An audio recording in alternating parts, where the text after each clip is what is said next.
Hello and welcome students. Class 4 Hindi reader book से आज हम पढ़ेंगे चैप्टर नंबर 2 घमंड का फल। तो देखिए, इस शीर्षक में एक शब्द है जो है घमंड। घमंड का मतलब क्या है? घमंड का अर्थ है अभिमान। मनुष्य को कभी भी घमंड नहीं करना चाहिए। जिंदगी में कभी कभी अपने ज्ञान, रूप, अन्य वस्तु या किसी हुनर पे घमंड नहीं करना चाहिए, क्योंकि एक कहावत है, पत्थर जब पानी में गिरता है तो अपने ही वजन से वह डूब जाता है। तो हम इस चैप्टर में पढ़ेंगे कि किस प्रकार एक भौंरा अपने घमंड से अपने रूप रंग को खो देता है। यहाँ देखिए, इस पिक्चर में आप देख सकते हैं कि एक बगीचा है। बगीचे में क्या है? फूल है, पत्तियाँ हैं, एक भौरा है। तो यहाँ हम इस चैप्टर में इसी से संबंधित कुछ विषय में पढ़ेंगे। तो आइए चैप्टर शुरू करते हैं। एक समय था जब भौरा इंद्रधनुषी रंग का था। इंद्रधनुषी मतलब इंद्रधनुष के विभिन्न जो रंग होते हैं ना, 7 रंग, वही रंग किसका था? भौरा का। देखने में चित्ताकर्षक। चित्ताकर्षक मतलब आकर्षक, मतलब बहुत ही सुंदर। भौरे को अपने रूप का अभिमान हो चला। वह दूसरों को नीचा दिखाने में ना चूकता।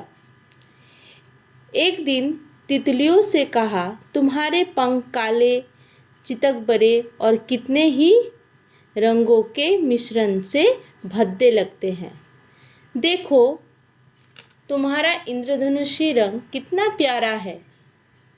तुम सब गूंगी हो, पर मेरा कितना मधुर कंठ है और मेरी वाणी कितनी मधुर है। भौरा क्या करता है? तितलियों से बात करता है कि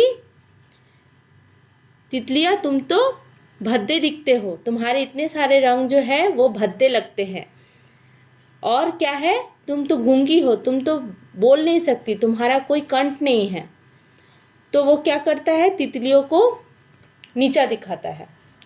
मेरा मीठे मीठे उल्हाटे देखकर उड़ जाता। उल्हाटे मतलब शिकायत। भौरा क्या है? मीठे मीठे उल्हाटे देखकर उड़ जाता है। तितलियां उदास हो जाती। एक दिन भौरे ने तालाब में खिले कमल से कहा। क्या कहा? तुम अपने को फूलों का राजा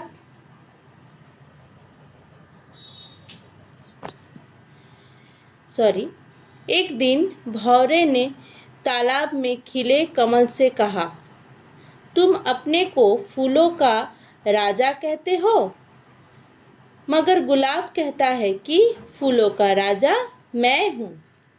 वह ठीक ही कहता है कि तुम्हारा जन्म कीचड़ में हुआ है, अतः तुम फूलों में श्रेष्ठ नहीं हो सकते। अब भौरा किसके पास गया? गुलाब के पास गया, मतलब कमल के पास गया। कमल से क्या है? तुम तो फूलों के राजा नहीं हो। कौन है राजा? गुलाब है। ठीक है, अब उसके लिए बता रहा था। ठीक है, नेक्स्ट क्या है? कमल का हृदय दुखित कर भौरा उड़ जाता और सूर्यमुखी के ऊपर मंडराने लगता। वह रजनीगंधा की प्रशंसा करता हुआ सूर्यमुखी को नीचा दिखाता। इसी तरह कभी चंपा को चमेली के विरुद्ध भड़काता, तो कभी कटहरी चंपा को हरसिंगर के विरुद्ध, वो किसी के विरुद्ध भड़काता है। कभी क्या है? कभी कमल को गुलाब के विरुद्ध भी भड़काता है, कभी कमल को सूर्यमुखी को कभी रजनीगंधा। इस तरह वह सभी को शिकायत एक दूसरे से करता है। फिर क्या हुआ? भौरे की चाल से बाग के फूल उदास रहने लगे। फिर क्या हुआ? सभी उदास हो गए। एक दिन फूलों ने सभा की और धतूरे को अगुआ बनाया। अगुआ मतलब उसको आगे किया। धतूरे का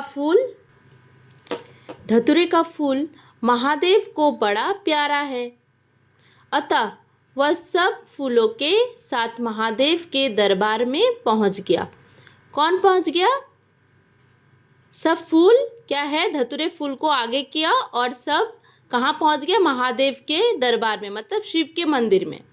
क्योंकि शिव को सबसे प्यारा, सबका प्यारा फूल क्या है? सबसे प्यारा वो है धतूरे का फूल। महादेव ने सारी बातें सुनकर भौरे को बुलाया और उससे स्पष्टीकरण मांगा। सब फूलों ने अब शिकायत की महादेव से कि भौरा आता है और हमें दूसरों के विरुद्ध भड़काता है। तो क्या किया महादेव ने? क्या किया? उसको, भौरे को बुलाया स्पष्टीकरण के लिए, मतलब स्पष्ट किया कि हाँ, तुम ही इस तरह बातें करते हो सबसे। भौरे ने अपना दोष स्वीकारा मतलब अपनाया, हाँ, कबूल किया कि हाँ, मैं ही इस तरह की बातें करता हूँ। महादेव ने उसी समय उसका सुंदर रूप ले लिया और उसे काला कुरूप दे दिया और उसका मधुरकंठ भी ले लिया। महादेव क्या किया? उसी वक्त क्या किया? उसका जो इंद्रधनुषी रंग था वह उससे ले लिया और उसको कुरूप दे दिया, और उसके जो मधुरकंठ थे वो भी उससे ले लिया है। भौरे का घमंड चूर चूर हो गया। उसे ज्ञात हुआ कि घमंड का फल बुरा होता है। उसे ज्ञात हो गया मतलब उसको मालूम चढ़ गया कि क्या, कि घमंड नहीं करना चाहिए। उसका घमंड क्या है, वही उसी वक्त चूर चूर हो गया। वो जो फूलों की शिकायत करता था, तितलियों को जो शिकायत करते था, तो क्या हुआ? उसका घमंड वहीं पर चूर चूर हो गया और शिव भगवान ने उससे उसके जो सारे गुण थे, उसकी जो रूप थे, वो सभी ले लिया और उसको कुरूप दे दिया। कुरूप का मतलब क्या है? भद्दा, मतलब जो दिखने में अच्छा ना हो। आइए अभी हम थोड़ा शब्दार्थ कर ले, ये आपको कॉपी में कर लेना है। इंद्रधनुषी मतलब इंद्रधनुष के विभिन्न रंगों से युक्त। चित्ताकर्षण मतलब चित्त को आकर्षित करने वाला।